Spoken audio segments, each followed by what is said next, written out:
ప్రభు అయిన యేసుక్రీస్తు నామములో మీకు సమాధానం కలుగునుగాక. షలోం. 119వ కీర్తన 86వ వచనము. నాకు సహాయము చేయుము. దేవుని నామానికి స్తోత్రం కలుగునుగాక. దేవుడు అన్ని వేళలా మీకు సహాయము చేయడానికి సంసిద్ధముగా ఉన్నారు అని దేవుని సేవకుడిగా మీకు మనవి చేస్తున్నాను. దేవుడు అన్ని వేళలా మీరు వెళుతున్నటువంటి పరిస్థితుల్ని అర్థం చేసుకునేటటువంటి దేవుడు ఆయన. మీరు వెళుతున్నటువంటి ఈ సమస్యలు ఏంటో దేవునికి తెలుసు.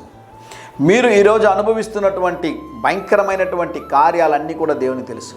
మీ కుటుంబంలో ఉన్న ఆర్థిక సమస్య, మీ శరీరంలో ఉన్నటువంటి రోగము, మీ చదువులో ఉన్నటువంటి సమస్యలు, మీ కుటుంబంలో ఉన్నటువంటి ఆర్థిక ఇబ్బందులు సమస్తము ఎరిగినటువంటి దేవుడు అండి ఆయన. దేవుడు ఎవరికి సహాయం చేస్తాడో తెలుసా ప్రియులారా?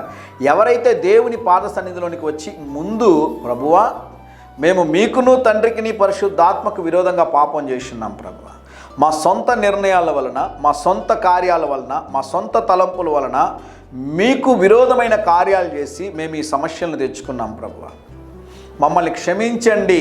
మొట్టమొదటి మాట. రెండో మాట, మమ్మల్ని సరిచేయండి. మూడో మాట, మాకు సహాయం చేయండి. ఇది క్రమం అండి. మొదటగా మనం దేవుని సన్నిధిలోనికి రావాలి.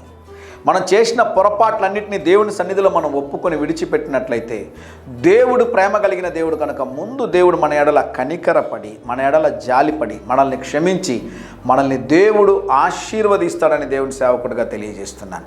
దేవుని సహాయం నీకు కావాలని ఎదురు చూస్తూ ఉన్నావా? దేవుడు నీ జీవితంలో ఒక అద్భుతం చేయాలని ఎదురు చూస్తున్నావా?